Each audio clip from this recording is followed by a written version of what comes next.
Today's the start of a new training cycle. I climbed earlier this morning, finished the deload last week.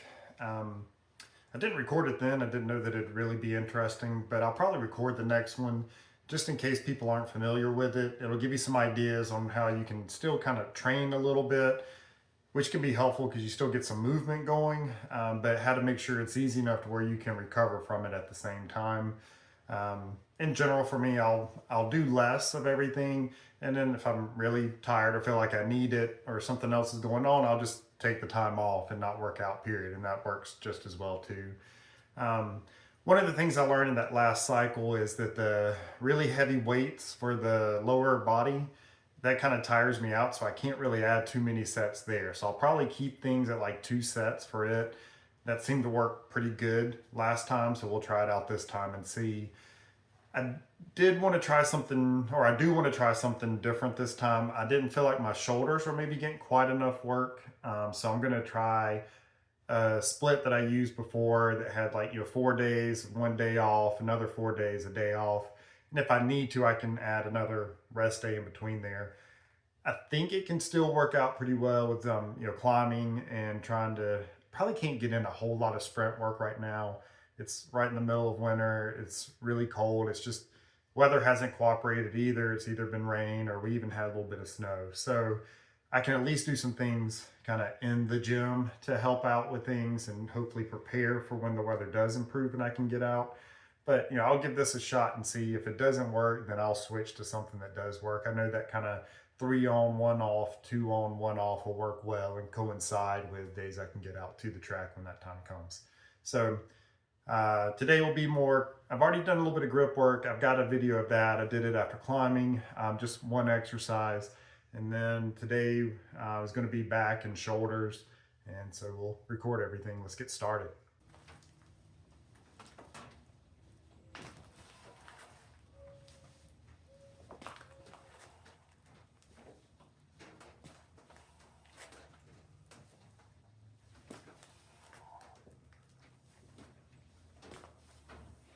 Okay, first exercise is going to be a one arm pull down. Again, I've got longer arms, so sitting on the seat does not work well. I can't stretch. And so what I like to do with this one at the top, I like to kind of lean over and have that arm up to get the stretch kind of all through. And then as I come down, I like to kind of crunch on that side. So it's kind of this type of motion, just to really kind of stretch. It feels pretty good. I like kind of higher reps on it too. It seems to work better for me than lower reps, which is surprising. For a long time, I really love more like 3 to 5 even, and that seemed to work better for me. Maybe now that I'm getting older, the higher reps are working a little better. So here's the one arm pull down. I should be able to get this on both sides and let you guys see. And I will sometimes rotate, or a lot of times my hand will just kind of rotate naturally with this. But so I got a good stretch now, and then pull.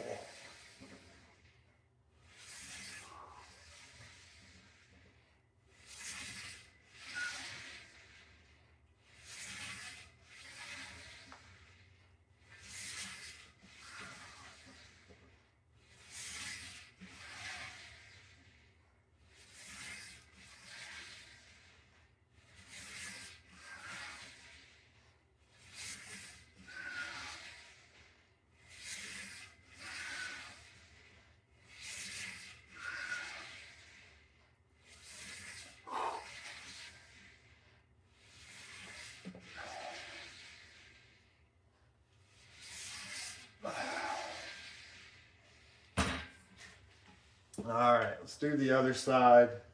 One other cue I mentioned before on a video with this, make sure the shoulder blade moves up and comes down and not where your shoulder stays up here and it's just the arm. That way you get more back rather than just all arms doing it. So like here you can see my shoulder blade's up and now it's down.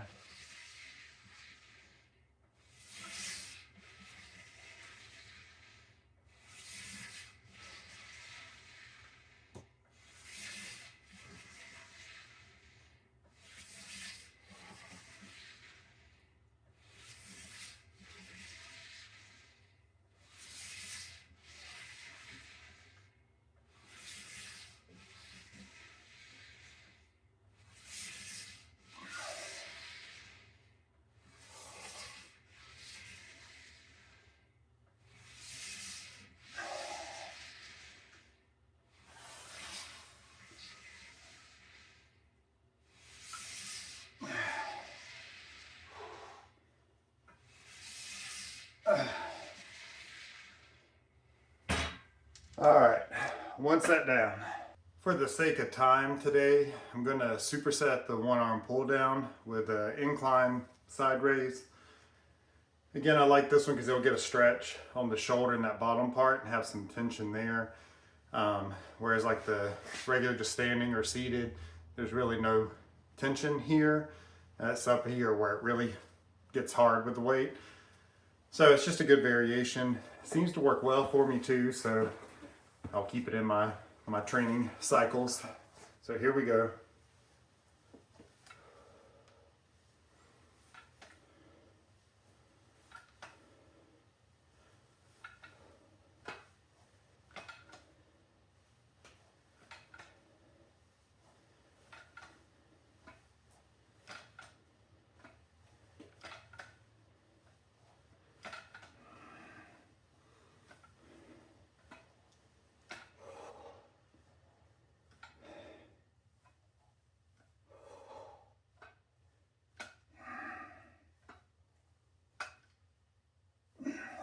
All right, I'll film it with my back or from my back as well.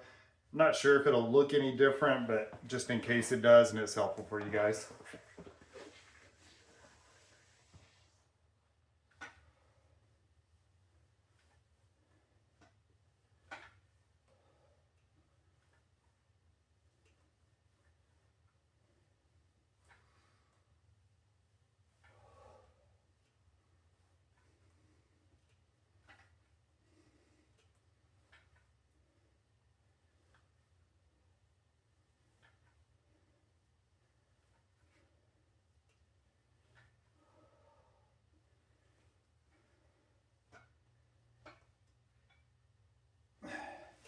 So the next exercise, I'm going to do a seated row.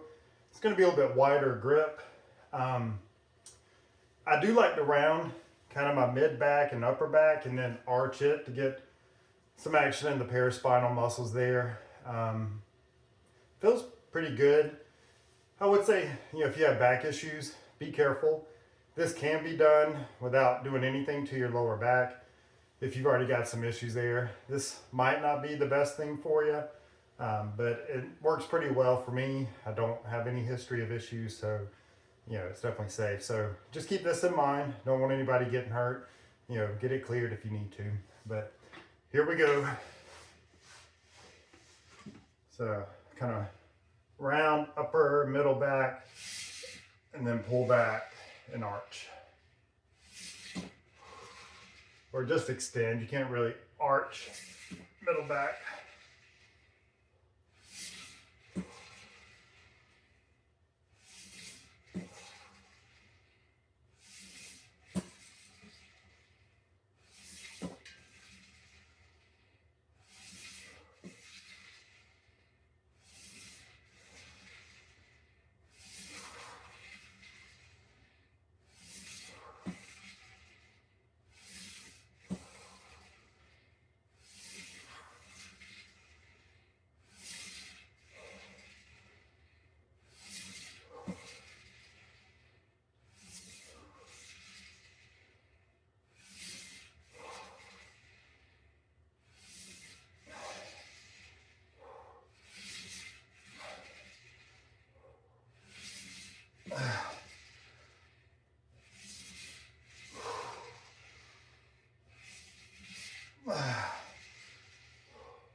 All right, that's it for that.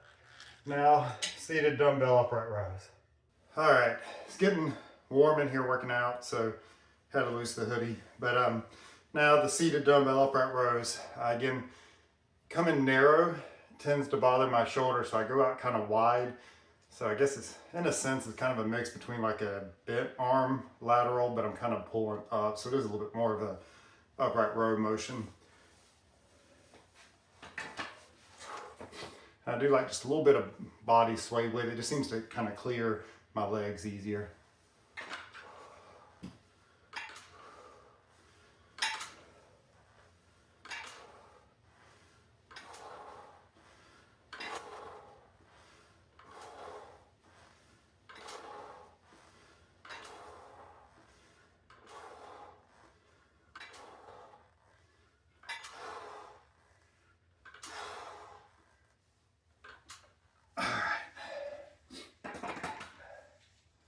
one more round of both of those. The last exercise is an incline front raise. I feel like I do need some direct front shoulder work, so I like adding some things in. That's one of the things I felt like I was missing kind of that last cycle, so part of the reason for changing things up. So with this, you can do it like thumbs pointing straight up. A lot of times I'll kind of do it with a supinated grip, so palms up. It seems to work pretty well, so that's how I'm going to do it this time. Again, I like the incline because I get that stretch and some tension there at the very beginning, or tension in that stretch position. And so here's what that looks like.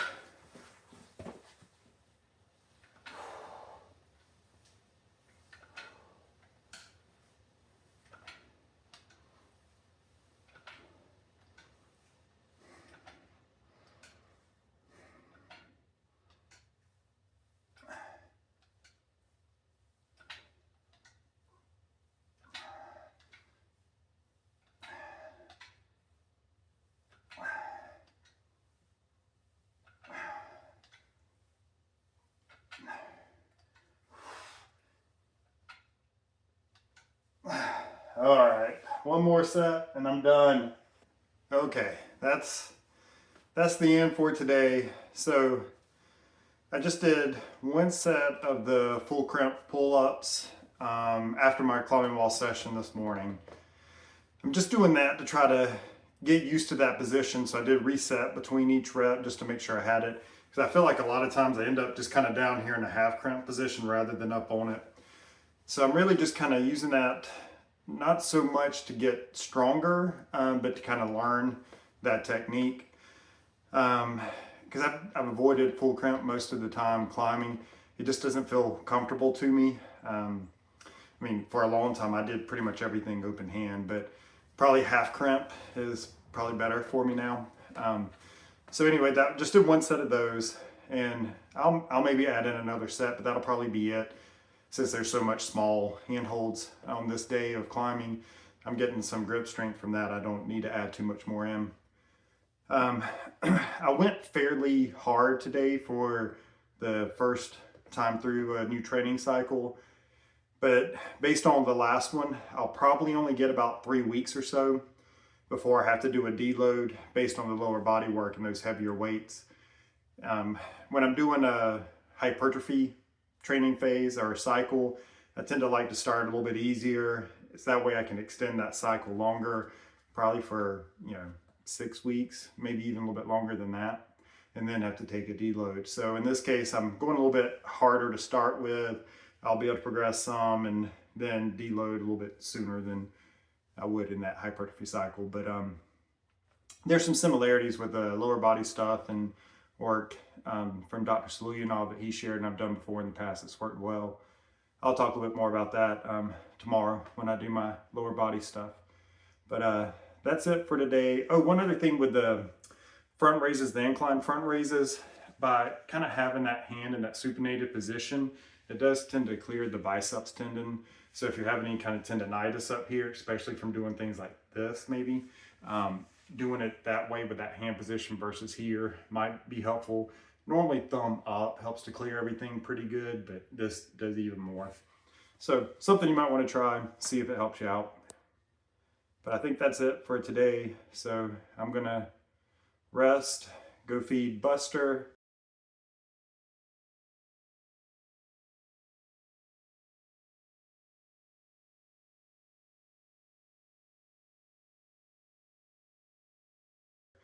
And then eat a lot of food tonight. Bye.